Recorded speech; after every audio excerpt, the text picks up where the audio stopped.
Good morning Luzon, Visayas at Mindanao. Ako po si Ka-Coffee at ito na ang balita, Ka-Coffee, patungkol dyan sa rally sa EDSA. Grabe ha, siguro sanay na sanay talaga itong mga DDS magmura, manlait, manginsulto. Pinagmumura, Ka-Coffee, ng mga hakot dyan sa EDSA Shrine. Actually, kawawa yung simbahan eh. Nadadama yung simbahan eh. Sagrado yung simbahan, yung mga tao sa labas nagmumura, nag-middle finger. At yan, ginawa nila mismo sa mga journalista sa mainstream media. Galit na galit itong mga hakot dyan sa EDSA Shrine kasi daw, sinungaling daw po itong mainstream media at hindi daw po binabalita yung totoong nangyayari dyan. Ang gusto kasi itong mga hakot, ibalita na mahigit milyon sila dyan sa EDSA Shrine. Nang isang araw, 100 lang eh. Nang kasagsagan nila 300 eh. Karamihan doon, vlogger pa. Karamihan doon, mga pulis pa, nagbabantay, mga security. O ito, panoorin natin, Ka-Coffee, kung paano pinagmumura, middle finger, nitong mga DDS. Hindi naman sila lahat ha. May mga ilan lang. Kasi may mga mabubuti pa rin DDS eh. Sinasaway itong mga tao na ito eh. O, pakinggan natin, Ka-Coffee. Panoorin natin yan. Ito po ay courtesy. Nakita natin itong video na nagsisirculate online. Tumitrending ito sa ABS-CBN.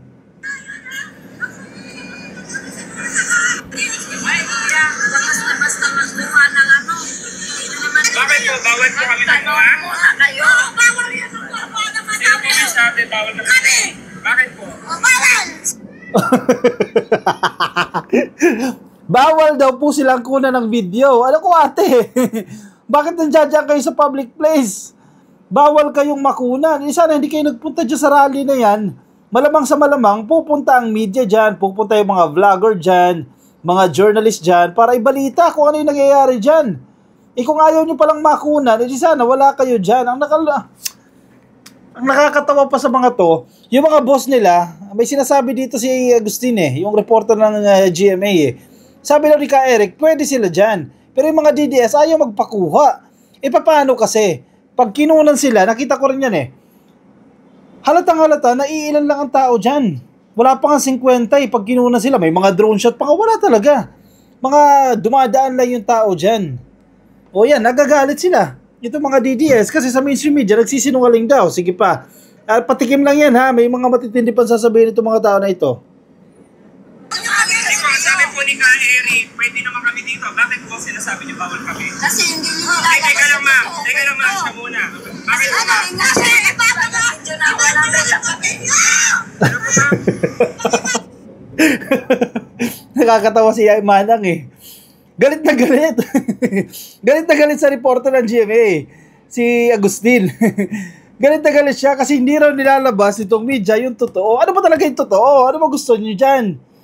Na 1 milyon kayo dyan. Naman totoo yun Na 1,000 kayo dyan. Hindi rin totoo yun Na 500 kayo dyan. Hindi rin totoo yun. Dahil ang police count, ang maraming bilang na dyan, 300. Pag umaga, 100. At yung iba, mga taong kalye. Nagpupunta dyan sa rally para makakuha ng libreng pagkain. Yung iba dyan, hakot. Mamaya pag-usapan natin kasi ang PNP nakatanggap ng report. Nagre-reklamo itong mga hinakot sa rally na yan kasi ang pangako sa kanila, 500 pesos ang ibabayad sa kanila. Ang masaklap, ang ibinayad, 200 lang. O ba may commission pa pala? Yung naghakot sa kanila. Sa bagay, pinamasahe siguro sa jeep. O nagrenta ng jeep para dalhin sila dyan.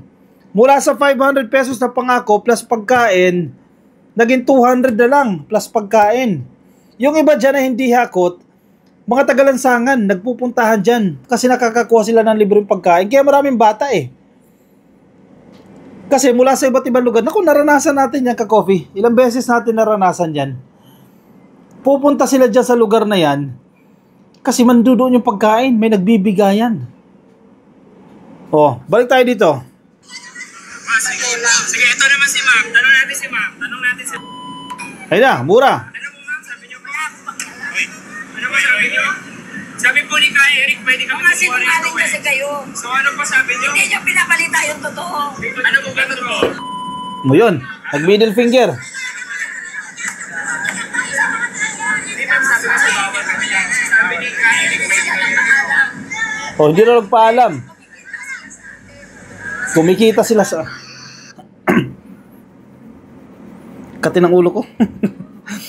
Kumikita daw po itong media sa mga taong nagrarally dyan. Eh kasi naman ate, ba't nandiyan kayo? Kung ayaw nyong makunan. Public place yan eh. Sanay na sanay magmura. Sanay na sanay mag middle finger. Oh. Dinamay pa si Pipi yan. Di pa sino po nagsabing bawal kami? Bayad kayo eh. Sabi, kumikita kayo kay Marcos eh. Ano na namang assumptions nyo yan? The way na binibintang sa amin, sa mga vlogger. Ganon din, oh. Pati mainstream media na damay na, oh. Damay-damay na. O lahat kayo, bayad kayo ni Marcos. Biruin mo sa dinami-dami ng media. Sa dinami-dami ng vlogger, binabayaran lahat ni Marcos yan. Yan ang paniniwala ng mga DDS. Ano po kayo? Sino po may sabi? Gusto na kayo kailangan. Yung hands namin. Kami mga titilan. Hello? Ito hindi kayo kasali yan. Ito utang para ito. Palaway ka na! Ano ba yan? Laban ka?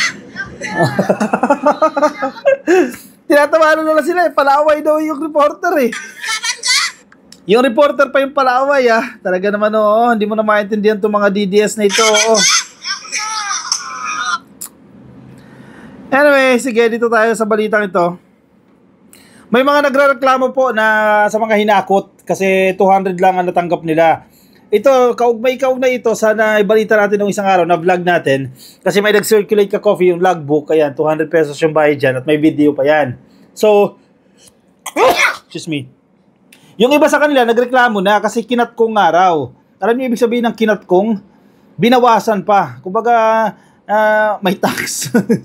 May tax siguro ng manager. O yan, nag-rally ka na, may tax ka pa. Ang masaklap, ang tax eh 60%. No? Hakot. Yan, nasa balita ng ABS-CBN. Baka sabihin nyo, gawa-gawa na naman natin yan. Kasi yung mga DDS eh, pagbintangan pa tayo na gumagawa tayo ng kwento. Hakot. Videos show some Duterte supporters allegedly transported, paid at EDSA Shrine. Biniyahe. O saan pinagkukuha ang mga barangay yan? Hinatak. Dalhin kayo dyan, o sige, halimbawa sa isang jeep, o 13 kayo, 18 kayo, hali kayo dito. Libre pagkain at may 500 kayo.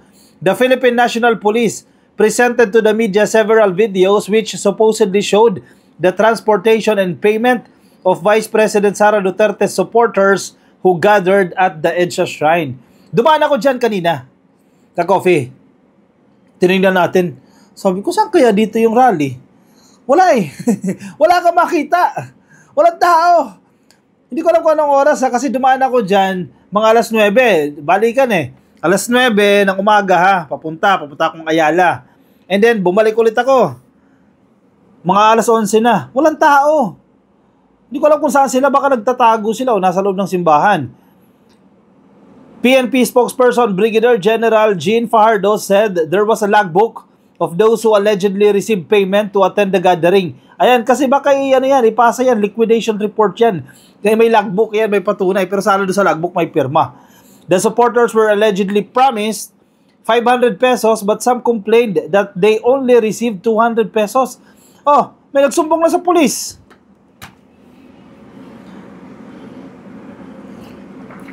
Nagkagantyuhan na kayo dyan.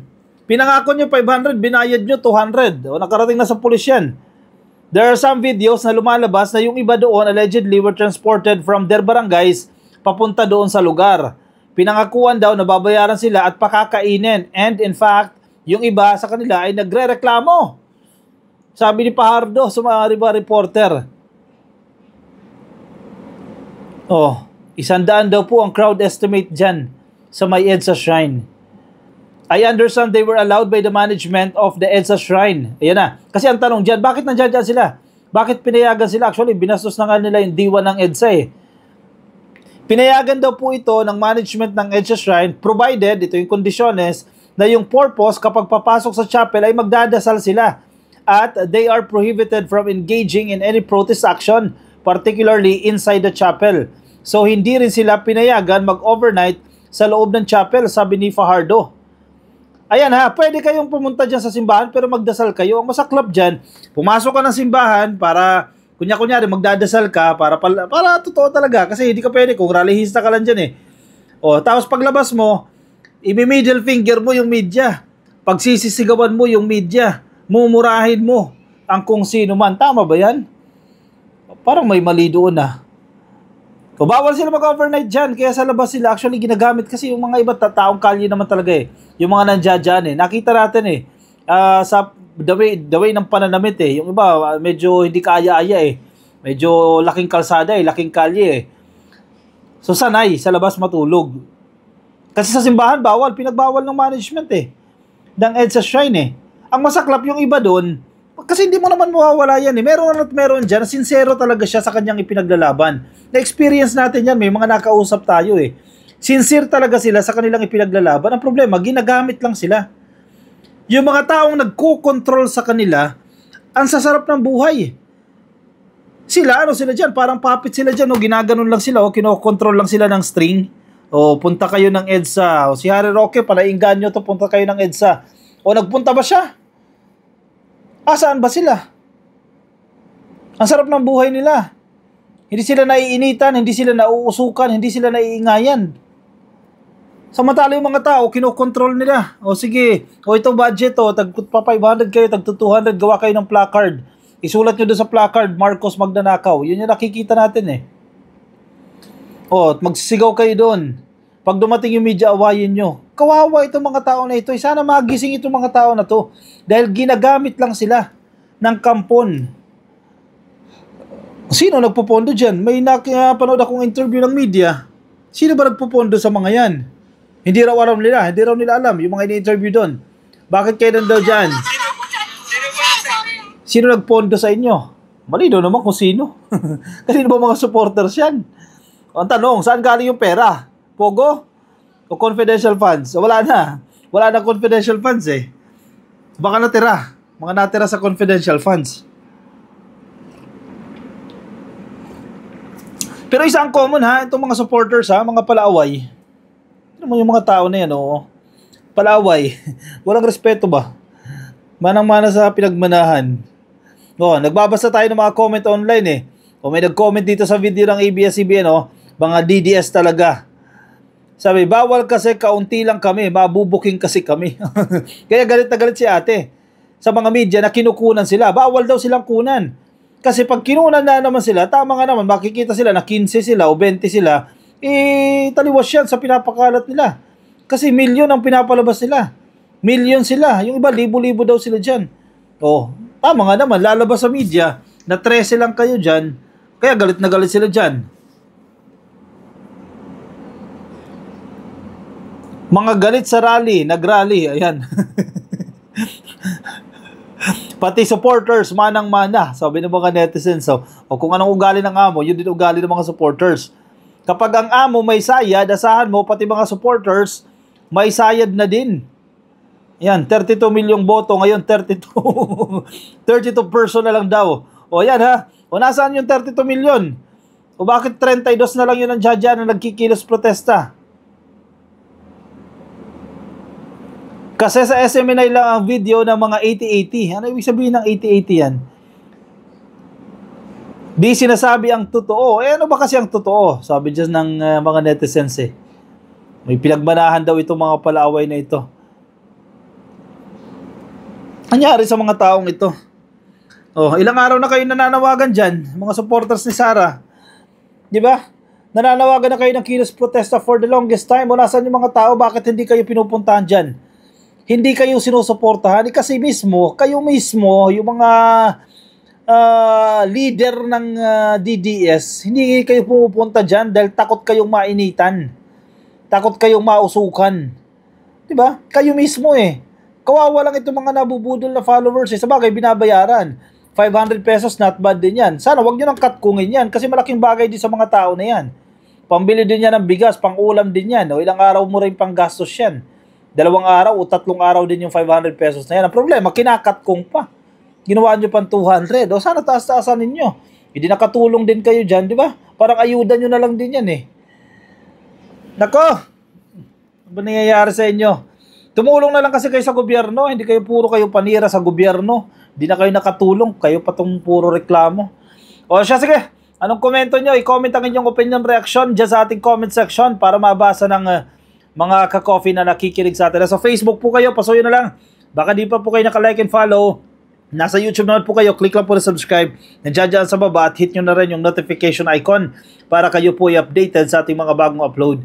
O siya, ako yung magpapaalam muna sa inyo. Maraming salamat sa mga sumama. Ingat po kayo, nasan man po kayong panig ng daigdig at tagkapitayon. Mabuhay po kayo. Bye-bye.